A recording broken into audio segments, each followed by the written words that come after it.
Assalamu alaikum wa rahmatullahi ta'ala wa barakatuh, mes frères et sœurs. Nous continuons avec la lecture du livre d'Ibn al-Jawzi, rahimahullah, Les ruses de Shaitan pour tromper nombre de soufis concernant la compagnie des jeunes garçons, entre parenthèses, imberbes. L'auteur a dit « Sache que la majorité des soufis ont fermé toute possibilité de voir les femmes étrangères, c'est-à-dire celles qu'ils peuvent épouser, en raison de leur éloignement d'elles et de leur refus de les fréquenter. Ils se sont alors consacrés totalement à l'adoration en se détournant du mariage. C'est ainsi qu'ils ont accompagné les jeunes garçons volontairement en recherchant l'abstinence. Mais Shaitan a fait en sorte qu'ils soient attirés par eux. Sache que les soufis se divisent en 7 catégories en ce qui concerne la compagnie des jeunes garçons. La première regroupe les plus vicieux. Ceux-là sont des gens qui se font passer pour des soufis mais qui soutiennent l'idée du panthéisme. La deuxième regroupe des gens qui imitent les soufis dans leur façon de s'habiller et qui cherchent la débauche. La troisième regroupe les gens qui légitiment le fait de regarder les belles choses, entre parenthèses, les beaux visages, les jeunes imberbes, etc. Abu Abdurrahman as-Sulami a élaboré un livre qu'il a intitulé Sunan as-Soufia, à la fin duquel il a mis un chapitre appelé Ensemble de choses qui leur sont permises, entre parenthèses pour les soufis, où il a évoqué la danse, le chant et le fait de regarder le beau visage. Il a cité pour justifier cela la parole rapportée du prophète sallallahu alayhi wa sallam, qui a dit « Cherchez le bien auprès de ceux qui ont de beaux visages ». Et sa parole, 3 choses améliorent la vue, le fait de regarder la verdure, le fait de regarder l'eau et le fait de regarder le beau visage. Hadith rapporté par Ibn Adi dans Al-Kamil 689, jugé forgé par Al-Albani dans Ad-Da'ifa 2855, et hadith cité par As-Suyuti dans Al-Jami' As-Saghir 6315, jugé forgé par Al-Albani dans Ad-Da'ifa 134. L'auteur a dit, ces 2 hadiths rapportés du messager d'Allah, sallallahu alayhi wa sallam, sont infondés. Abu Abdurrahman as-Sulami aurait dû, lorsqu'il a mentionné le fait de regarder les belles choses, limiter cela au fait de regarder le visage de l'épouse ou de l'esclave possédé, entre parenthèses femelle, car le fait de ne pas préciser cela peut susciter des soupçons. Notre cheikh Mohammed ibn Nasir al-Hafidh a dit, Ibn Tahir al-Maqdisi a élaboré un livre au sujet de la permission de regarder les jeunes imberbes. L'auteur a dit, les jurisconsultes disent que celui dont le désir s'excite en regardant le jeune imberbe, le fait de le regarder lui est interdit. Et quiconque prétend que son désir ne s'excite pas en regardant le beau jeune imberbe est un menteur. La 4e regroupe les gens qui prétendent qu'ils ne regardent pas les belles choses, entre parenthèses les beaux visages, avec désir mais plutôt avec méditation, disant que le fait de les regarder ne peut pas leur nuire, compromettre leur religion, mais plutôt les aider à apprécier le Créateur en méditant sur sa création. Ceci est impossible car les natures humaines se ressemblent. Celui donc qui prétend être d'une autre nature que celle de ses semblables a prétendu l'impossible. Quant au fait de méditer sur la création du Créateur afin de renforcer sa foi, il y a suffisamment de créatures à contempler pour le faire. Allah a dit à propos à ce sujet « Il est ainsi des signes sur la terre pour ceux qui croient avec certitude. Et il en est aussi en vous-même. N'en êtes-vous donc pas conscient ?» Sourate 5, Ad-Dariyat, versets 20 et 21. Il a aussi dit « N'ont-ils pas remarqué comment les camélidés ont été créés, comment le ciel a été élevé, comment les montagnes ont été dressées, et comment la terre a été nivelée ?» Sourate 88, Al-Ghashiyah, versets 17 à 20. Et il a dit « N'ont-ils jamais dirigé leur regard vers le royaume des cieux et de la terre, et vers toutes les choses merveilleuses que Allah a créées? Ne pensent-ils pas que leur terme est peut-être proche? Quel autre discours après cela faut-il leur tenir pour les amener à croire ?» Sourate 7, Al-Araf, verset 185. La 5e regroupe des gens qui accompagnent les jeunes imberbes et s'interdisent les turpitudes, croyant que cela est de la lutte contre leur propre personne. Ceux-là ne savent pas que le fait d'être en compagnie de ces jeunes et de les regarder avec désir est en soi un péché. Ceci fait en effet partie des caractéristiques blâmables des soufis. Leurs prédécesseurs n'agissaient pas de la sorte. L'auteur a dit « Lorsque Shaitan a constaté que ces gens ne se laissaient pas entraîner vers les turpitudes, il a fait en sorte qu'ils soient attirés par leurs prémices. Ils ont alors recherché le plaisir de regarder les jeunes imberbes, d'être en leur compagnie et de discuter avec eux. Ils ont décidé en même temps de lutter contre leur propre personne en les empêchant de commettre les turpitudes. Si toutefois leur détermination est sincère et qu'ils ont réussi en cela, ils ont tout de même consacré leur énergie et leur temps à lutter contre leur nature en les empêchant de commettre les turpitudes qu'ils se sont imposées, au lieu de les consacrer à l'adoration d'Allah subhanahu wa ta'ala et à ce qui les mène au salut éternel. Tout cela est de l'ignorance et une violation de la loi de la religion. En effet, si Allah subhanahu wa ta'ala a ordonné de baisser le regard, c'est parce que ce dernier est un chemin qui mène au cœur, et ce afin qu'il soit préservé de toute souillure possible. Section. Certains d'entre ces gens ont mené une dure lutte contre leur propre personne pendant un certain temps. Puis leur lutte a fini par s'affaiblir. Lorsque leur propre personne les ont incités à commettre les turpitudes, ils ont alors évité la fréquentation des jeunes imberbes.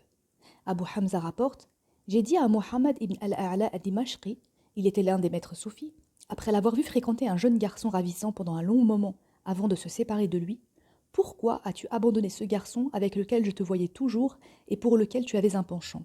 Il a répondu « Par Allah, je me suis certes séparé de lui, mais pas par dégoût ni par ennui. » Je lui ai dit « Pourquoi donc ?» Il a répondu « J'ai remarqué que mon cœur m'incitait à certaines choses lorsque je me trouvais tout seul avec lui. Ce que j'ai failli faire, et si cela s'était produit, je n'aurais plus de considération auprès d'Allah subhanahu wa ta'ala. Je l'ai alors quitté pour cette raison, afin de sanctifier Allah subhanahu wa ta'ala et de me préserver des troubles de la tentation. » Section. Certains d'entre eux se sont repentis et pleuraient beaucoup par regret d'avoir regardé les jeunes imberbes. Khair el-Nasaj rapporte « J'étais avec Umayya ibn as-Samit as-Sufi lorsqu'il regarda un jeune garçon et récita « Où que vous soyez, il est toujours avec vous, et il a une claire vision de tout ce que vous faites. » Surat 57, Al-Hadid, verset 4. Il dit ensuite « Comment peut-on fuir de la prison d'Allah alors qu'il l'a renforcé par des anges forts et robustes ? Béni soit Allah, quelle grande épreuve à laquelle il m'a soumis en regardant ce garçon. Je ne peux comparer le fait de le regarder qu'à un feu qui s'attaque à des roseaux durant une journée venteuse, ne laissant rien derrière lui. » Et d'ajouter « Je demande pardon à Allah d'avoir soumis mon cœur à une épreuve causée par mes yeux. J'ai craint de ne pas pouvoir échapper à la honte qu'il suscite, ni être délivré de son péché, même si je me présente le jour de la résurrection avec les œuvres de 70 hommes pieux. » Il pleura ensuite d'une façon telle qu'il faillit mourir, et je l'entendis dire en pleurant « Ô regard, je pleurerai de façon à ce que je t'empêcherai de regarder ce qui cause l'épreuve. » Section. Certains d'entre eux ont été victimes de la maladie à cause de l'amour intense. Abu Hamza rapporte Muhammad ibn Abdillah ibn al-Ash'ath al-Dimashqi, qui était l'un des meilleurs serviteurs d'Allah, regarda un beau jeune garçon et s'évanouit. On l'apporta alors chez lui. La maladie récidiva plusieurs fois au point d'affaiblir ses pieds. Il ne pouvait se tenir longtemps sur eux. Nous lui rendions alors visite afin de nous enquérir de son état de santé et de sa situation. Mais il ne nous racontait pas son histoire ni la cause de sa maladie. Les gens parlaient alors au sujet de son regard, le fait de regarder le beau garçon, et lorsque le garçon en fut informé, il vint le visiter. Il, Abdullah ibn Moussa, se réjouit en le voyant, le reçut joyeusement, se mut et lui sourit au visage. Ce garçon continua de le visiter jusqu'à ce qu'il se soit remis sur ses pieds et ait recouvré la santé. Le garçon lui demanda un jour de l'accompagner chez lui, mais il refusa de le faire. Il me sollicita alors afin de lui demander d'aller chez lui, mais il refusa lorsque je le lui demandai. Je dis alors au cheikh, qu'est-ce que tu répugnes à faire cela ? Il répondit, je ne suis pas infaillible face à l'épreuve ni à l'abri de la tentation, et je crains être la proie du diable qui m'incitera à commettre un péché avec lui et être ainsi parmi les perdants. Section. Certains d'entre eux ont eu l'intention de commettre la turpitude et ont fini par se suicider. Abu Abdillah al-Hussein ibn Muhammad ad-Damarani rapporte « Il y avait dans les territoires perses un grand soufi qui fut tenté par un jeune garçon. Il ne put soumettre son âme qui l'incita à commettre la turpitude, mais en ayant pensé à Allah, azawajal, il regretta d'avoir eu cette intention. Sa maison était située sur un endroit élevé, derrière laquelle se trouvait une mer. Rongé par le regret, il monta sur le toit et se jeta dans l'eau en récitant la parole d'Allah subhanahu wa ta'ala. Repentez-vous donc à votre Créateur, punissez de mort les coupables vous-même. Surat 2, Al-Baqarah, verset 54. Et il se noya dans la mer. L'auteur a dit « Regardez comment Shaitan a pu tenter graduellement ce pauvre homme en le poussant à regarder ce jeune imberbe, puis à s'habituer au fait de le regarder, puis à l'aimer profondément, puis à l'inciter à commettre la turpitude. Et, lorsqu'il a enfin constaté son abstinence, il a embelli pour lui, à cause de son ignorance, le fait de se suicider et il s'est tué. Celui-ci aurait peut-être eu l'intention de commettre la turpitude, mais il n'était pas décidé à passer à l'action. Et ce genre d'intention est pardonné. En vertu de la parole du messager d'Allah, sallallahu alayhi wa sallam, on a pardonné aux membres de ma communauté ce que leur suggèrent leurs âmes, tant qu'ils ne passent pas à l'action. rapporté par An-Nasa'i dans son Sunan 3435, Ahmad dans son Musnad 90-97, 94-94 et d'autres. De plus, il a regretté avoir eu cette intention, et le regret est un repentir. Mais Shaitan lui a fait croire que le regret ne s'accomplit qu'en se suicidant, comme ont fait les enfants d'Israël. En effet, ces derniers ont été ordonnés de faire cela par la parole d'Allah le Très-Haut. Repentez-vous donc à votre Créateur, punissez de mort les coupables vous-même. Surat 2, Al-Baqarah, verset 54. Contrairement à nous, à qui on a interdit de le faire par sa parole, n'attentez pas non plus à vos jours, car Allah est plein de compassion pour vous. Surat 4, An-Nisa, verset 29.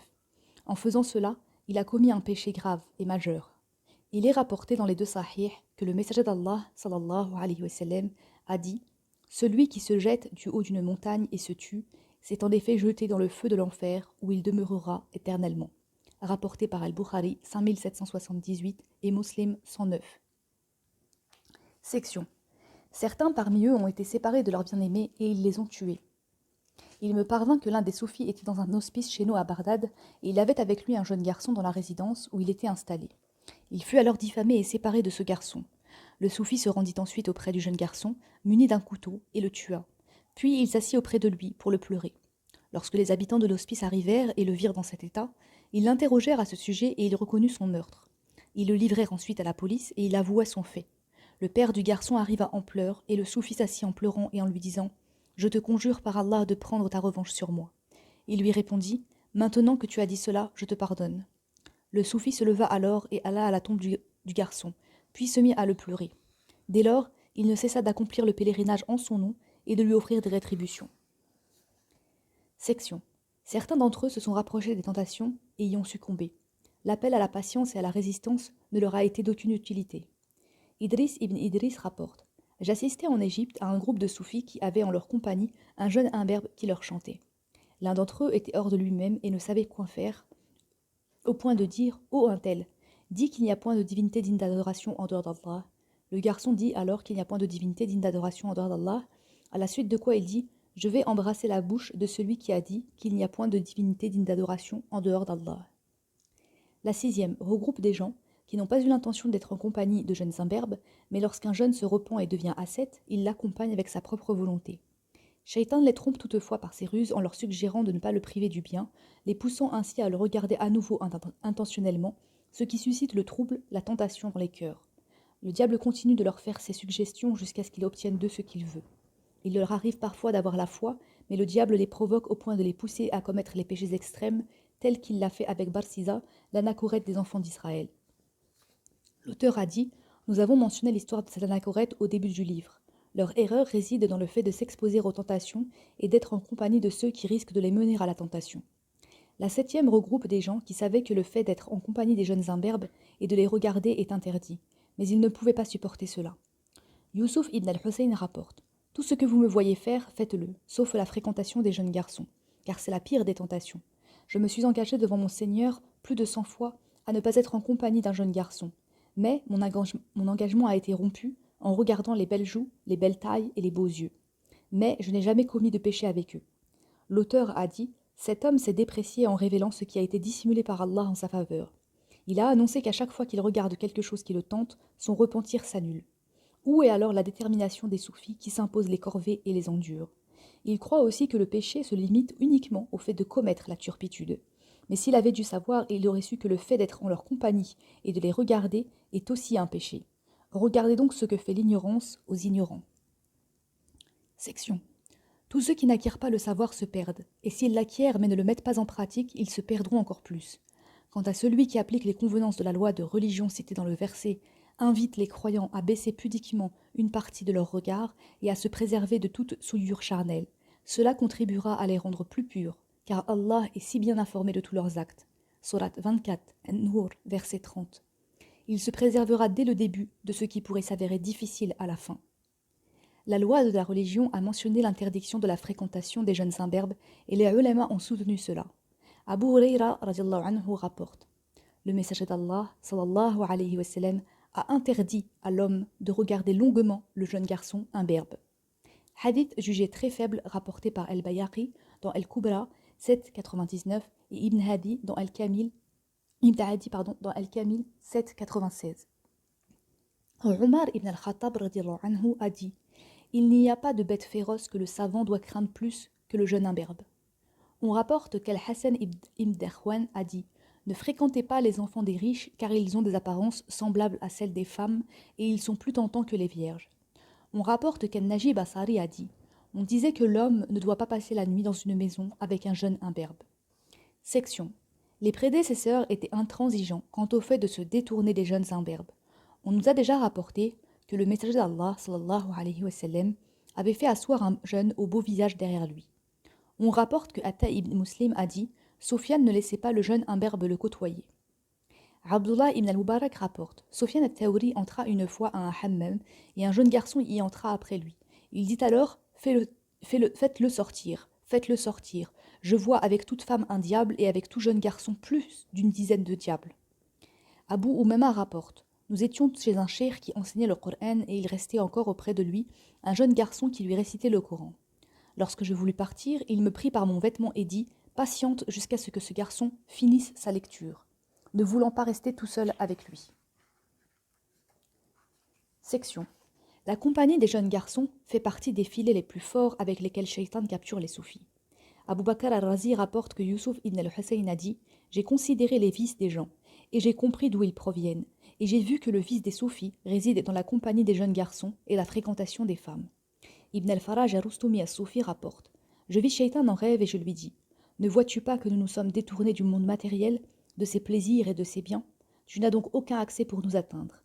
Il répondit: ne vois-tu donc pas tout ce que contiennent vos cœurs comme écoute de chants et fréquentation des jeunes garçons? Section.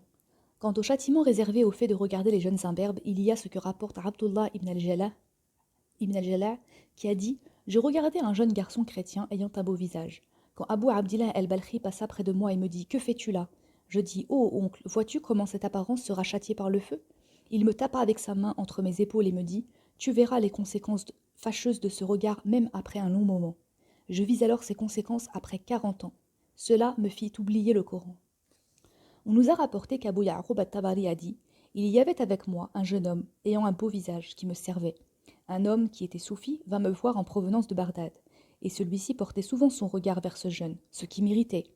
Une nuit, étant endormi, je vis en rêve le Seigneur de la Toute-Puissance me dire: ô Abu Ya'qub, pourquoi ne lui as-tu pas interdit, faisant référence aux Bagdadiens, le fait de regarder les jeunes garçons? Par ma toute-puissance, je ne fais s'intéresser aux jeunes garçons que ceux que j'éloigne de moi. Je me réveillai en tremblant, et je racontai la vision au Bagdadien. Celui-ci poussa alors un cri et mourra. Nous le lavâmes ensuite et nous l'enterrâmes. J'étais inquiet pour lui, et lorsque je le vis en rêve après un mois, je lui dis: qu'est-ce qu'Allah a fait de toi? Il répondit: il m'a tellement blâmé que j'ai craint de ne pas m'en sortir, mais à la fin, il m'a pardonné.